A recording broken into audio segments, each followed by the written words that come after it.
In the small village nestled deep within the mountains, surrounded by whispering forests that carried the stories of the past, lived Dona Clara, an elderly woman whose eyes reflected decades of wisdom and a smile that seemed to defy time itself. Despite the passing of her youthful days, her adventurous spirit remained unbroken. Dona Clara had dedicated every day of her life to caring for her grandchildren, Tomas and Martina, ever since their parents had left in search of a better life in the city. Promising to return one day, a promise now lost to time, Dona Clara had become everything to Tomas and Martina. No word had come from their parents, and the responsibility of raising the children fell squarely on her shoulders. Dona Clara took on the burden of tough, exhausting jobs to ensure Tomas and Martina never went without. She became their provider, protector, and guiding hand through life's challenges. Now that Tomas and Martina had grown into young adults, they began to feel the weight of a life they had not chosen. Freedom, with its tantalizing allure, called to them. Frustration and exhaustion took root in their hearts. Tomas, can you imagine what our lives would be like if we could do what we really want? To go out, meet new people, explore the world beyond these fields? Martina asked, wiping the sweat from her brow after a long day of chores. Tomas sighed deeply before replying, every day, Martina, I dream of that. But every morning, we wake up to the same reality. I'm tired of just surviving in this place instead of living.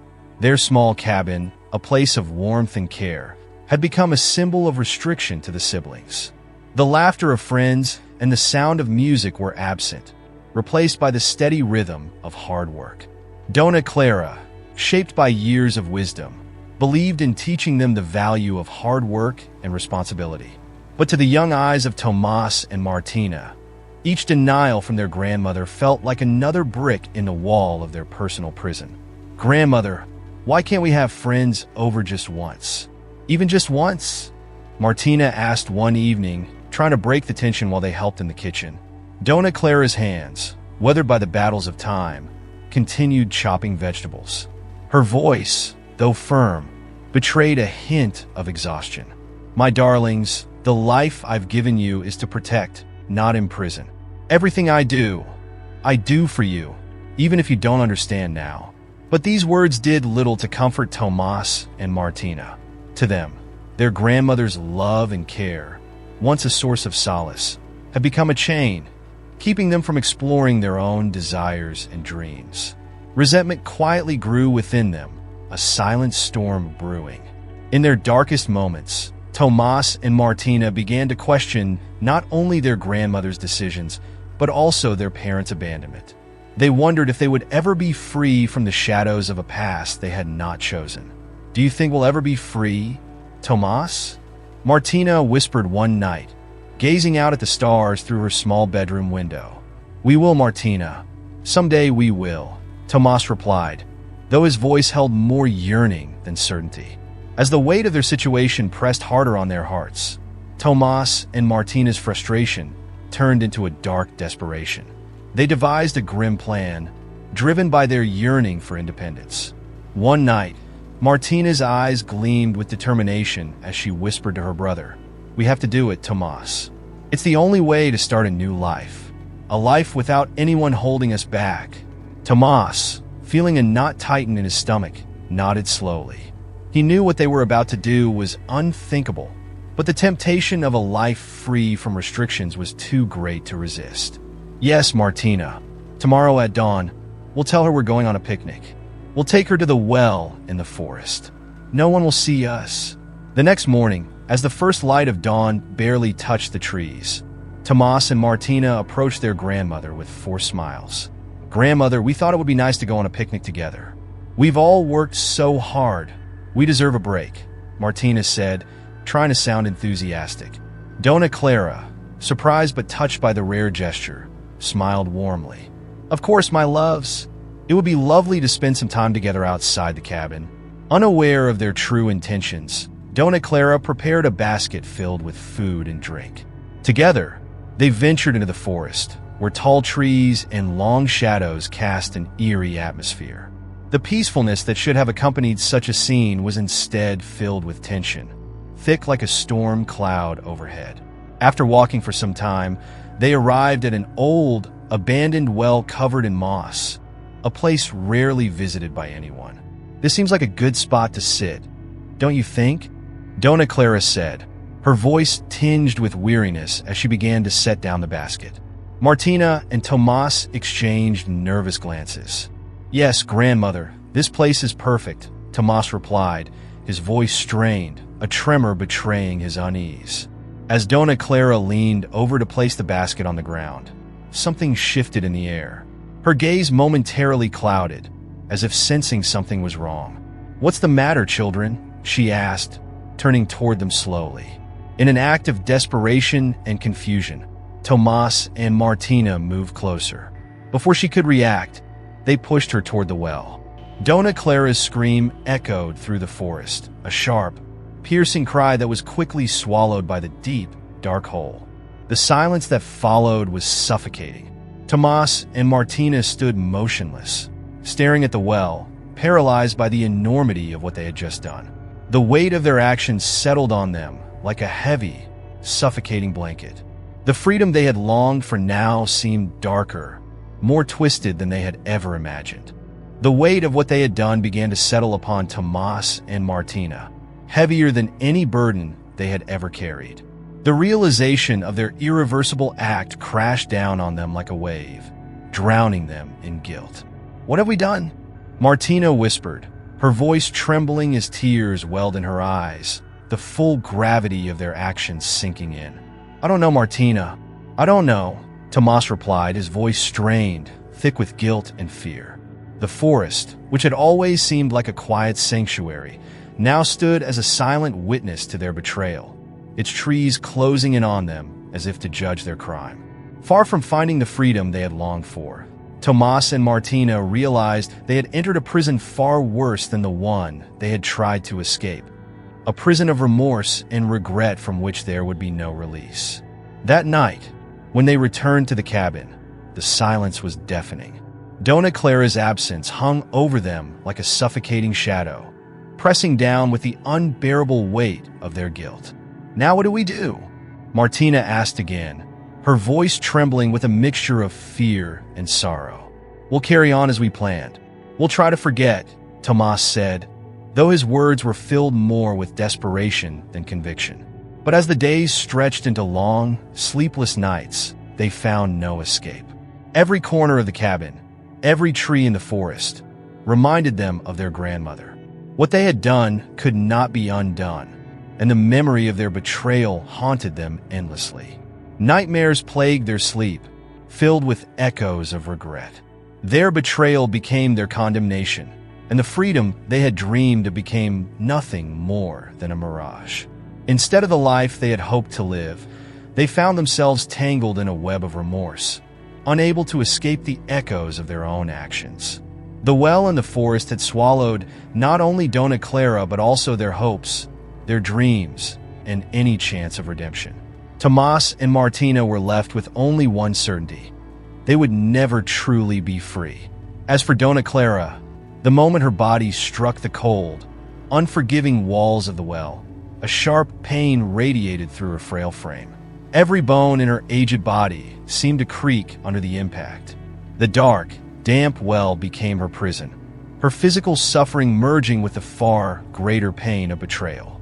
In the dim, suffocating silence, tears streamed down her wrinkled cheeks, and her voice, filled with despair and disbelief, broke the stillness. "My God, what have I done wrong?" she moaned, her voice trembling with each word.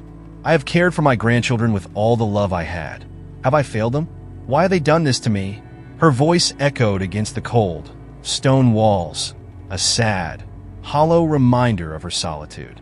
Dona Clara hugged herself, trembling from both the cold and the immense sorrow that weighed on her heart.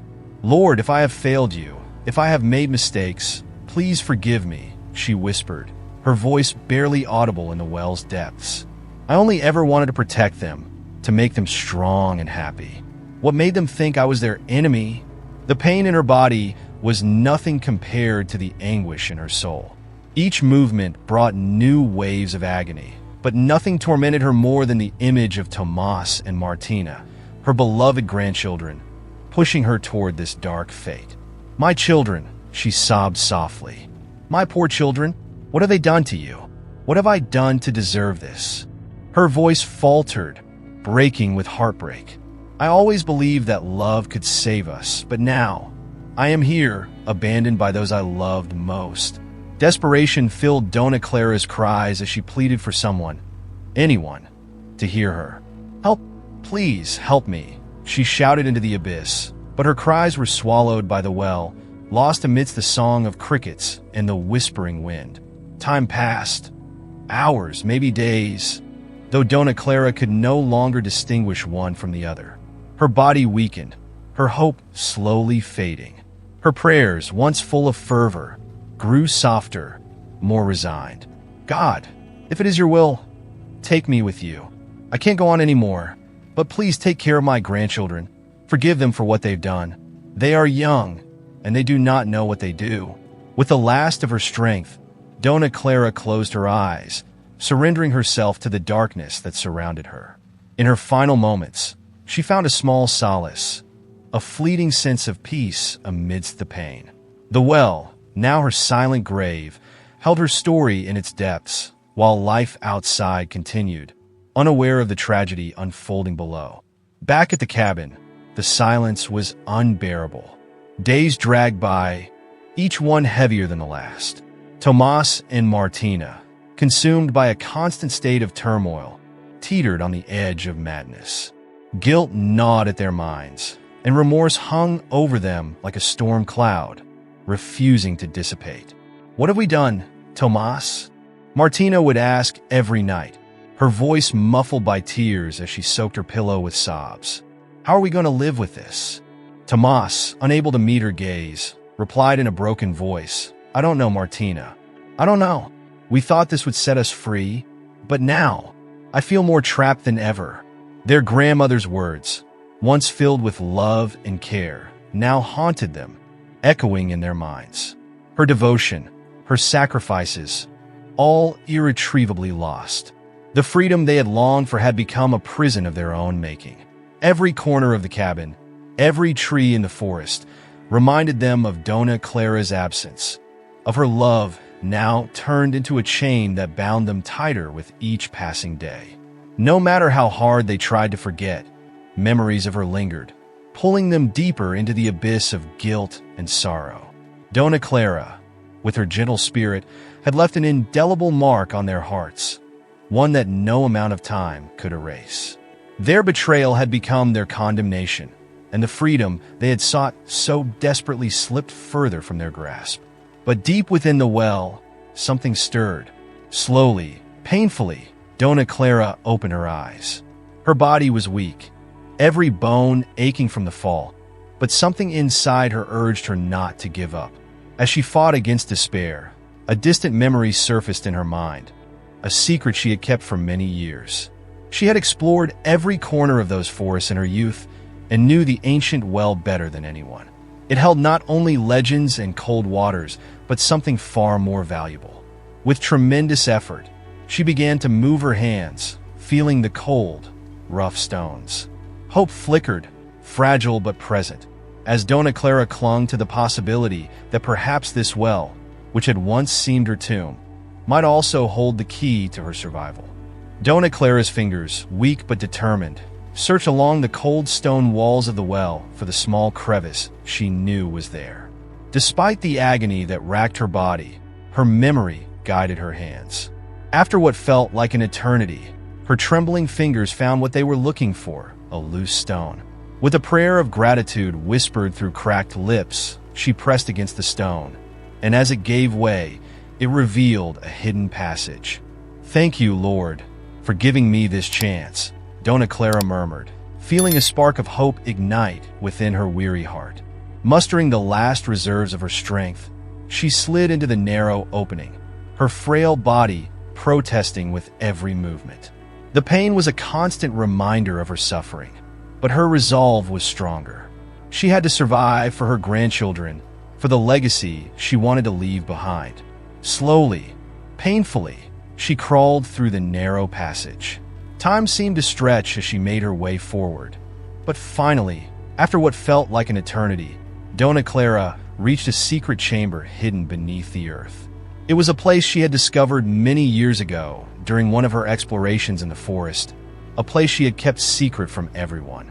At the heart of the chamber, nestled in shadows, lay an old wooden chest covered in dust and cobwebs. Inside that chest was a treasure: ancient documents, jewels, and gold coins, relics of a forgotten era. As she gazed upon the treasure, her mind swirled with conflicting emotions. "O Lord, why have you brought me here now?" she moaned, her voice echoing through the cavernous space. "Is this your plan? What am I to do with this treasure?" The jewels faintly shimmered in the dim light, and the gold coins gleamed, reminding her of the magnitude of the responsibility she now carried. Dona Clara knew that this treasure had the power to change lives, but it was a double-edged sword. If it fell into the wrong hands, it could do more harm than good. Her thoughts immediately turned to her grandchildren. Her heart ached with the weight of their betrayal, yet her love for them remained, tangled with the pain. "They have betrayed me," she whispered to herself, "but they are still my blood." She wondered if knowing the truth about the treasure could change their hearts. Tears welled in her eyes again, but she wiped them away. She had to find a way out, not just for herself, but for the legacy she wanted to pass on. As she sat in the dim chamber, surrounded by relics of the past, she felt the crushing weight of her situation. "Lord, give me strength," she pleaded, her voice trembling with exhaustion and hope. "Allow me to use this treasure for good. Help me change my grandchildren's hearts before it's too late." The secret chamber, once a refuge, now felt like both a prison and a sanctuary. It held not just material wealth, but also her hopes, her dreams, and the legacy she had protected for so long. Despite the pain that consumed her body and the overwhelming weariness that threatened to claim her, a small flame of hope continued to burn within her. She would not give up, not now. With renewed determination, Dona Clara began to explore the chamber, her hands moving carefully over the cold stone walls in search of another exit. Every movement was a struggle, every step a reminder of the pain, but she pressed on, knowing she had to return to the surface. She had to face the reality that awaited her, and she had to ensure that the treasure remained safe. Meanwhile, back at the cabin, the atmosphere was stifling. Tomas and Martina were trapped in a constant state of agitation, consumed by remorse and desperation. The silence around them was unbearable, thick with unspoken guilt and regret. "What have we done, Tomas?" Martina asked every night, her voice breaking as her tears soaked her pillow. "How are we going to live with this?" Tomas, unable to meet her gaze, answered with a broken voice, "I don't know, Martina. I don't know." His heart was heavy with the same guilt that weighed down on his sister. "We thought this would set us free, but now I feel more trapped than ever." Their grandmother's words echoed in their minds, her love and dedication now a haunting memory that they could never escape. Every corner of the cabin, every tree in the forest reminded them of Dona Clara. The days blurred into restless nights, filled with nightmares and the whispers of regret. "What do we do now?" Martina asked, her voice trembling with uncertainty.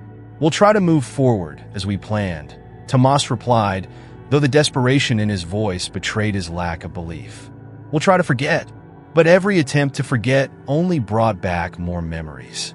Each step they took to move forward dragged them deeper into the abyss of guilt and sadness. Dona Clara's kind spirit had left an indelible mark on their hearts, one that no action could erase. Their betrayal had become their sentence, and the freedom they had longed for seemed further away than ever. They were ensnared in a web of their own making, unable to escape the echoes of their actions. As Dona Clara's frail body crawled through the secret passage and into the hidden chamber, she too struggled with her pain. Her body was weakened by the fall, her bones aching with every movement, but she refused to give in. "O Lord, guide me," she whispered through her tears. "Show me the way." With great effort, she pushed herself onward. Her fingers, though weak, found the stone she had remembered all those years ago. She pressed it aside and revealed the passage she had kept secret for so long. "Thank you, Lord, for showing me the way," she whispered, her tears mingling with the dirt on her face. The treasure, once a secret she had guarded for so long, now represented her hope for survival. It was not just gold and jewels, it was a reason to keep fighting. Despite the betrayal of her grandchildren, despite the pain in her body, Dona Clara clung to the hope that she could still make a difference. She needed to escape this chamber, not just for herself, but for the future she still believed in.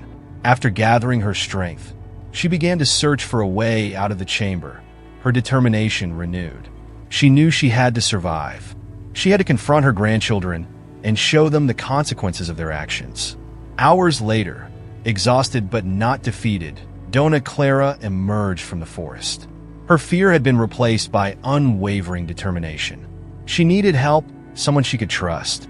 She thought of her only friend, an elderly lawyer who, like her, had been forsaken by her children. "I must reach her," Dona Clara whispered to herself, feeling a new surge of energy. "Together, we will find a solution." With firm steps, she began the long journey to her friend's house on the other side of the forest.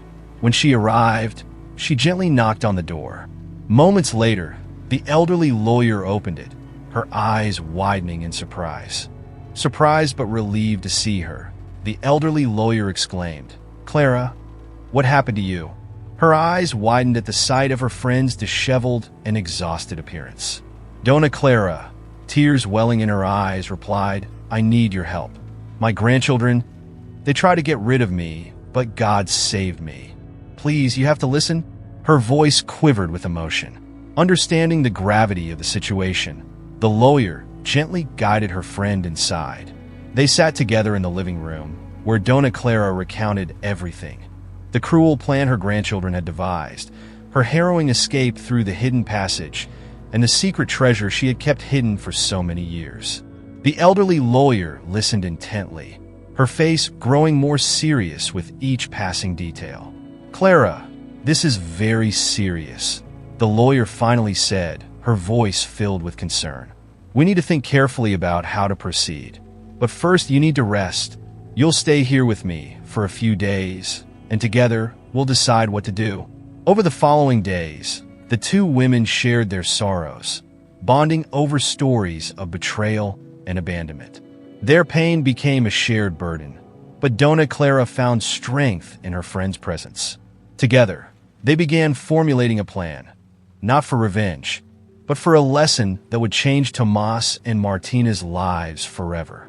"We must make them understand the true value of family and love," Dona Clara said one evening as they sat by the fire, her voice steady with conviction. "That's right," her friend replied, her tone resolute. "But they must also face the consequences of their actions. We'll do this the right way."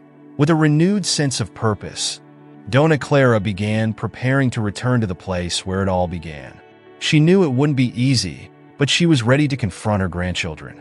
She intended to teach them a lesson they would never forget, ensuring they understood that life was offering them a chance at redemption. And this time, they would seize it.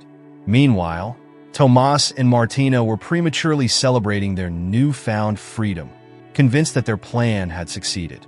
Little did they know that Dona Clara, with the help of her lawyer friend, was plotting her return, a return that would forever change their lives. "We're free!" Tomas exclaimed one afternoon, as Martina raised a glass of juice as though it were champagne.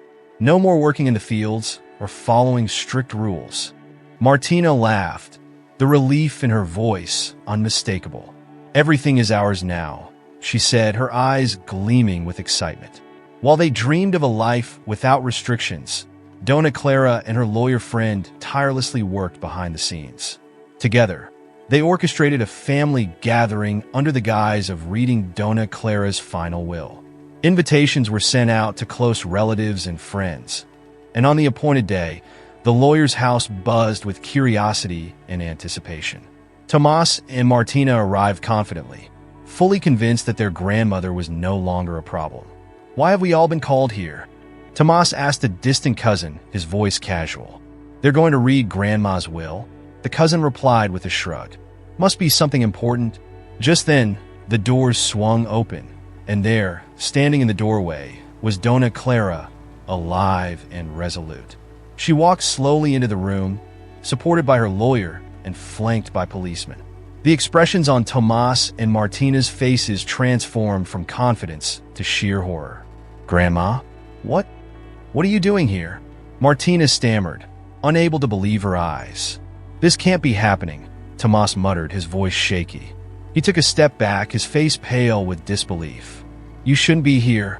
Dona Clara stood tall, her gaze unwavering. "You wonder how I survived?" she asked, her voice calm but commanding. "God guided me. I found strength in my faith and the love I still have for you, despite what you tried to do." The lawyer stepped forward, holding a stack of documents. "What you are about to hear," she announced to the room, "is not just Dona Clara's will. It is the truth about what happened and the extraordinary courage this woman showed in the face of betrayal." Tomas and Martina were frozen in place, their faces pale with fear. Desperation flickered in their eyes as they realized the gravity of the situation. "You try to get rid of me," Dona Clara continued, her voice filled with both sadness and resolve. "But here I am, not to punish you, but to teach you. Not with hatred, but with hope. Hope that you will understand the true meaning of family, of love, and the consequences of your actions." The police began to move toward Tomas and Martina, but Dona Clara raised her hand. "Before anything else," she said firmly, "I want you to listen. I want you to understand why I did everything I did for you, and why, despite everything, there is still hope for redemption." The room fell silent as Dona Clara recounted her harrowing escape, her voice trembling yet filled with quiet strength. Every word she spoke seemed to weigh heavily on the audience, each detail leaving them in disbelief. She explained how she had survived by finding the hidden passage in the well, guided by her faith and the will to live. "How did you survive?" Tomas whispered, his voice barely audible. He looked at his grandmother, his face filled with guilt and confusion. "It was God who saved me," Dona Clara replied, her voice firm. "He showed me the way, leading me to a secret passage I had discovered long ago." But the revelations did not end there. Dona Clara took a deep breath, her eyes softening as she spoke. "Not only did I survive, but I also found the treasure I had kept hidden for so many years: documents, jewels, and gold coins. I had always intended to leave that treasure to someone who was truly worthy." Tomas and Martina exchanged panicked glances, terror and regret washing over them. They could feel the weight of their actions closing in, the consequences they had never fully considered now staring them in the face. With a softer tone, Dona Clara stepped forward. "But you," she said, her voice full of both sorrow and determination, "will receive nothing from this treasure. I have decided to donate everything to the town's foundation for the care of the elderly. I want my wealth to go to those who value and respect life and history." Her words struck Tomas and Martina like a blow to the heart. Unable to contain their emotions, they began to cry, trembling as the reality of their actions finally hit them. "We didn't want you to stay in the well forever, Grandma," Martina sobbed, tears streaming down her face. "We just wanted to be free for a little while, to travel, to experience life. Things you never let us do." Dona Clara looked at her grandchildren with a mix of love and sadness. "My dears," she began, her voice gentle but firm, "you are like my own children. All I ever wanted was for you to grow strong, to be happy. But you mistook my love for control. Freedom doesn't come from abandoning family. It comes from understanding the true meaning of love and responsibility." Tomas and Martina lowered their heads, overcome with guilt and shame. The freedom they had sought now felt like a distant, hollow dream. In its place was a deeper understanding of the love they had taken for granted. Dona Clara's final words echoed in the room, heavy with meaning. "I forgive you," she said softly, "but you must now face the consequences of your choices. Life has given you a second chance. Do not waste it." And with that, the family gathering that had begun in deception and betrayal turned into a lesson in redemption. one that Tomas and Martina would carry with them for the rest of their lives.